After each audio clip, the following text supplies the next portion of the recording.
Nossa aula agora é sobre as diretrizes curriculares nacionais para o ensino fundamental de 9 anos. Esse é um documento que vai dar as diretrizes de currículo, né? Lembra que a base é um documento que vem depois das diretrizes e esse documento foi reformulado porque antigamente o ensino fundamental era organizado em 8 anos e hoje nós temos essa organização em 9 anos, o que demanda uma nova organização.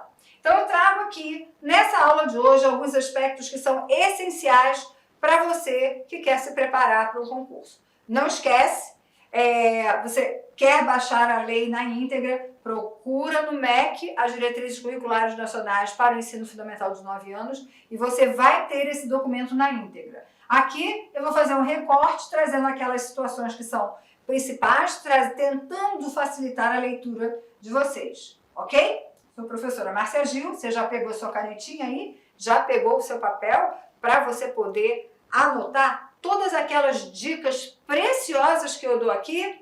Pois é, se não pegou, corre lá que eu estou te esperando. Vamos começar então? Bom, a diretriz, ela tem fundamentos. E aí, olha alguns desses fundamentos. O ensino fundamental, a gente vai falar do ensino fundamental, lembra que essa é a diretriz do ensino fundamental. É um direito público subjetivo de cada um e um dever do Estado e da família na sua oferta a todos. Primeiro, o que é um direito público subjetivo? É um direito seu, ele é inalienável, é seu direito a qualquer momento ter acesso ao ensino fundamental e ao ensino fundamental público. Por isso que a gente está dizendo que ele é um direito público subjetivo, tá? Tá lá. Não é uma questão que você tenha que brigar para ter, ele já é seu. Bom, é dever do Estado. Preste atenção numa coisa que é importante quando a gente fala de legislação. Sempre que Estado, aparecer com letra maiúscula e no singular, nós estamos falando do Estado-nação, do Estado brasileiro. Então aqui a gente está dizendo que esse ensino fundamental é um direito público subjetivo e dever do Estado. É lógico que o Estado tem uma organização da educação, onde ele divide com os entes federativos as responsabilidades, porque os entes federativos fazem parte do Estado, né? Mas o que a gente está querendo dizer nessa visão é que há uma responsabilidade da nação com a educação. Mas não é só da nação, é também da família, tá? É uma responsabilidade do Estado e da família na sua oferta a todos. Ou seja, eu oferto, porque eu sou Estado, mas a família tem que matricular, a família tem que manter essa criança na escola. Então é sempre uma ideia de uma ação parceira dos dois atuando. Olha lá o outro fundamento. O Estado, de novo esse Estado a gente já sabe qual é, ele garante a oferta do ensino fundamental público gratuito e de qualidade sem requisito de seleção. Vou marcar aqui o sem requisito de seleção. Nem marcou muito, mas tudo bem, eu vou marcar aqui de novo, sem requisito de seleção. Há um tempo atrás, um bom tempo atrás, né? Nas escolas públicas faziam-se concursos, né, de admissão, ou concurso, prova, para ver quem tinha vaga na escola pública. Isso não existe mais, tá? Então, dentro da obrigatoriedade, que não é só do ensino fundamental, porque essa obrigatoriedade de frequência à escola começa aos 4 anos na educação infantil, especificamente na pré-escola, esse acesso ao ensino, ele não se dá por seleção, porque ele é um direito público subjetivo. Então, a gente não tem seleção de alunos, tá? O direito à educação, entendido como um direito inalienável do ser humano, constitui o fundamento maior dessas diretrizes.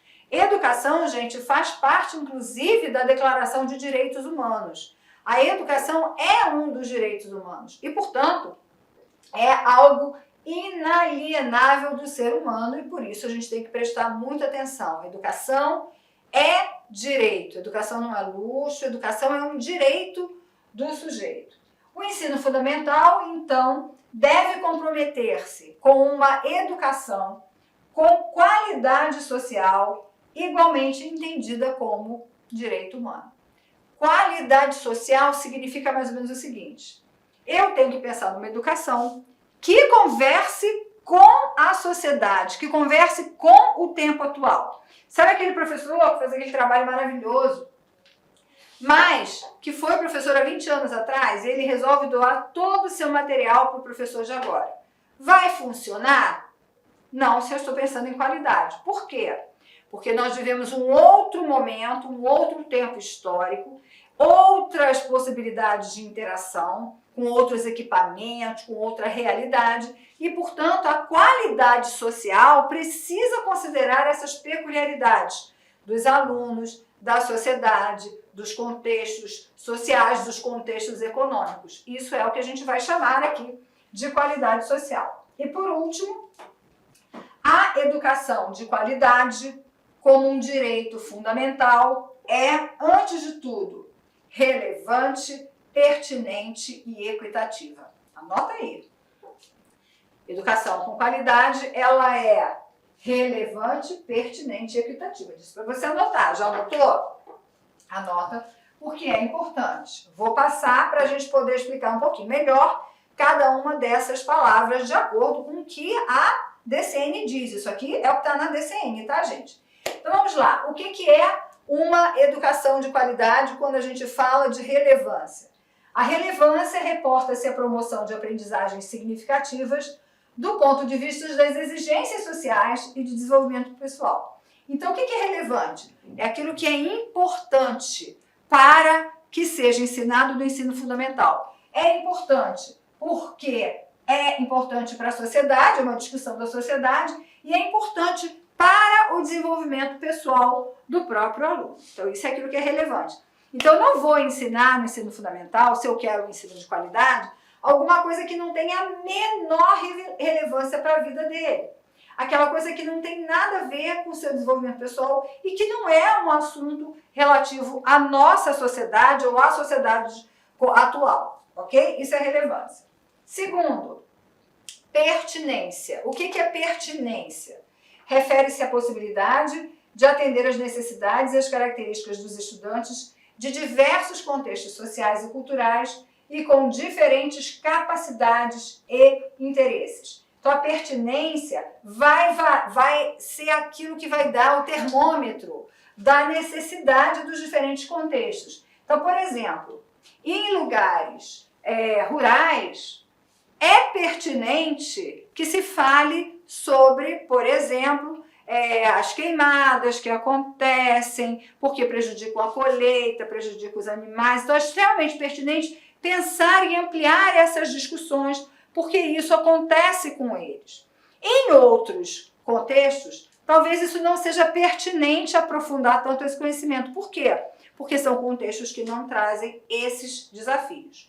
Então, eu vou modulando para trazer aquilo que é relevante e aquilo que é pertinente, tá? Então, eu preciso conhecer esse lugar para poder dizer o que é relevante e o que é pertinente. Por último, é quando a gente vai falar de equidade. Então, a equidade alude à importância de tratar de forma diferenciada o que se apresenta como desigual no ponto de partida, com vistas a obter desenvolvimento e aprendizagens equiparáveis, assegurando a todos a igualdade de direito à educação. Então, o que é equidade? Equidade é quando eu reconheço as diferenças. Se eu não reconhecer as diferenças, eu não posso falar em equidade. Se eu olho para os alunos e penso que todos são iguais e ofereço a eles todos o mesmo tipo de educação, eu estou falhando. Porque, com certeza, essa ideia de igualdade que desconsidera as diferenças provoca exclusão, provoca ainda mais desigualdade. Então, o que a gente precisa pensar? A gente precisa pensar em situações equiparáveis, ou seja, se eu tenho pontos de partida diferentes, alguns alunos vão precisar de maior apoio do que outros. O que eu faço? Eu dou maior apoio para esses alunos que precisam, porque senão eles sempre vão ficar em defasagem em relação àquele que não precisa do apoio. Então, essas são 3 palavras e 3 situações que a gente precisa prestar muito atenção quando dizemos respeito a essa ideia de avaliação de qualidade na educação, desculpa. E aí a gente vai para os princípios que vão reger os currículos. Todo currículo ele precisa estar fincado em princípios. E a gente tem 3 grupos de princípios. Gente, isso aqui também é carta marcada para concurso, tá? Então preste atenção. Então a gente tem 3 grupos de princípios. A gente tem os princípios éticos, os princípios políticos e os princípios estéticos. Não esqueça isso, tá? Então tá aqui, ó. Éticos, políticos e estéticos. A lei vai trazer uma descrição do que cada um desses princípios engloba, do que ele envolve, e a gente vai discutir isso aqui. Vamos lá. Princípios éticos: de justiça, de solidariedade, de liberdade, de autonomia, de respeito à dignidade da pessoa humana e de compromisso com a promoção do bem de todos, contribuído para combater e eliminar quaisquer manifestações de preconceitos de origem, raça, sexo, cor, idade e quaisquer outras formas de discriminação. Então tá aqui. Os princípios éticos têm muito a ver com essa ideia da convivência, sabe? Do respeito, como ele vai colocando aqui, né? Das questões de eliminar preconceitos, de dignidade e promoção do bem-estar de todos. Isso quer dizer o seguinte: todo currículo, qualquer currículo do ensino fundamental em rede nacional, na rede nacional, no Brasil inteiro, precisa respeitar esse princípio. Significa que na escola não pode haver preconceitos. Significa que na escola eu tenho que respeitar a dignidade da pessoa, de todas as pessoas. Ok? Vamos lá. Segundo grupo de princípios, os princípios políticos, de reconhecimento dos direitos e deveres de cidadania, de respeito ao bem comum, a preservação do regime democrático e dos recursos ambientais, da busca da equidade no acesso à educação, à saúde, ao trabalho, aos bens culturais e outros benefícios, da exigência de diversidade de tratamento para assegurar a igualdade de direito entre os alunos que apresentam diferentes necessidades, da redução da pobreza e das desigualdades sociais e regionais. Gente, os políticos já estão sendo claros, né? A gente está falando dessa questão da cidadania, do acesso aos direitos, dos deveres, tá? E de tudo aquilo que a gente tem que fazer enquanto uma instituição de educação. Veja que ele vai falar do regime democrático. Nosso país é um país democrático, a escola precisa ser um espaço democrático, dos recursos ambientais, que hoje são uma discussão para lá de urgente, aliás, há muito tempo são uma discussão urgente, equidade no acesso à educação, que a gente já viu anteriormente quando falou da qualidade, saúde, trabalho, tudo isso que dá a ideia da cidadania. Por último, o último grupo, dos princípios estéticos. E olha o que eles são. Cultivo da sensibilidade, juntamente com o da racionalidade, do enriquecimento das formas de expressão e do exercício da criatividade, da valorização das diferentes manifestações culturais, especialmente a da cultura brasileira, da construção de identidades plurais e solidárias. Quando a gente está falando dessa ideia dos princípios estéticos, a gente está falando de cultivo de sensibilidade, da gente olhar para as diferenças e conseguir valorizá-las, né? De enriquecer essas formas de expressão, de ser criativos, tá? E de permitir e de construir identidades plurais e afirmativas. O que são identidades plurais e afirmativas? Pensa o seguinte: nós temos uma identidade, só que a nossa identidade ela se transforma todo dia e a todo momento. Então eu sou aqui neste momento com você, a minha identidade é uma identidade de professora. Mas eu não sou só professora, eu sou mãe, eu sou amiga, eu sou esposa, então eu tenho identidades. E é lógico que, embora eu seja a mesma pessoa, eu vou assumindo posturas e ações práticas que são diferentes em cada contexto. As identidades plurais, elas envolvem também essa ideia de que eu aceito quem eu sou.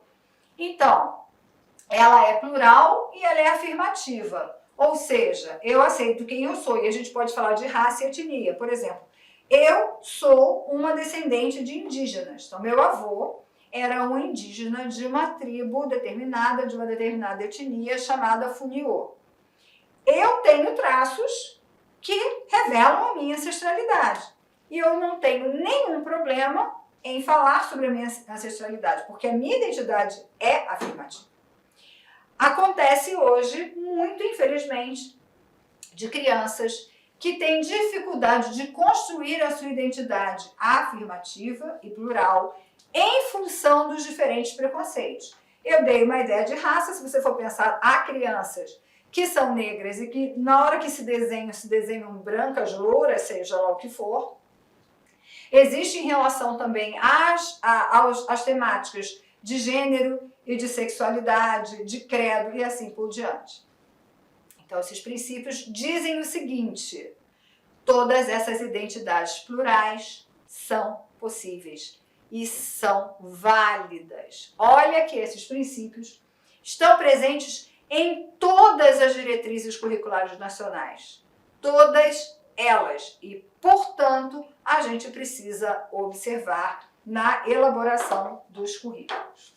Deixa eu apagar isso aqui, que é para a gente poder passar. Gente, vai fazer um barulhinho que eu vou desligar, diminuir o ar, porque eu estou congelando. E professora congelando espirra. Então, vamos ver se agora melhora, né? Vamos lá. Bom, falamos sobre os princípios, sobre esses fundamentos básicos, vamos falar sobre a matrícula. Bom, se o ensino fundamental tinha 8 anos e passa a ter 9, significa que mudanças acontecerão na matrícula. Olha o que ele diz. Ensino fundamental com duração de 9 anos abrange a população na faixa etária dos 6 aos 14 anos e se estende também a todos que na idade própria não tiveram condições de frequentar. Então, a faixa etária ideal é dos 6 até os 14 anos. Vamos lá, 6 anos. Vamos entender por quê? Vou pegar aqui um cantinho, esse cantinho aqui, para poder escrever uma coisa para vocês. Olha só, a educação básica é formada pela educação infantil, estou botando só as iniciais, pelo ensino fundamental e pelo ensino médio. A educação infantil, ela tem de crianças de 0 a 5 anos. Só que esses 5 anos é aquela ideia dos 5 anos e 11 meses, ok? Se é até 5 anos e 11 meses, e aqui vai entrar creche para a escola, que eu não vou entrar nesse pormenor agora, o ensino fundamental vai atender crianças a partir de 6 anos, tá?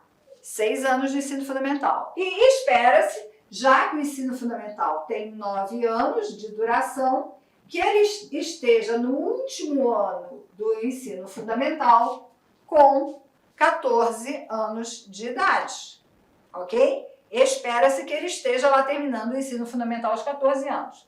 Mas como o ensino fundamental é fundamental, como o nome diz, mesmo quem não teve acesso a ele vai poder fazê-lo em qualquer etapa da sua vida, qualquer.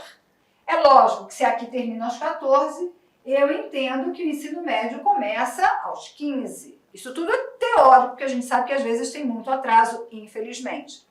E se ele tem duração de 13 anos, eu entendo que ele vai mais ou menos até os 17 anos. 15, 16, ele estaria terminando então o ensino médio aos 17 anos, ok? Então a gente sabe que essa faixa etária é isso. Bom, ok até agora. Aí vamos ao que complica.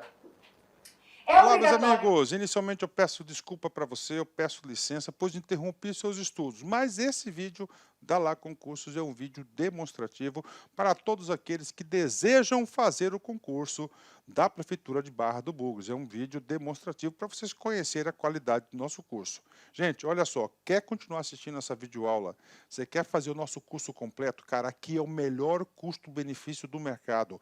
Pode ter certeza disso, o melhor custo-benefício do mercado, tá certo? A partir de 10 parcelinhas aí de R$30, você vai estar estudando com a gente um curso focado na banca Selecom, onde nós temos grande experiência de condução dessa banca. Então vem estudar conosco, quer fazer a matrícula, tem um link aqui embaixo, pode clicar e vir estudar aqui na Lá Concursos. Forte abraço, tchau, tchau!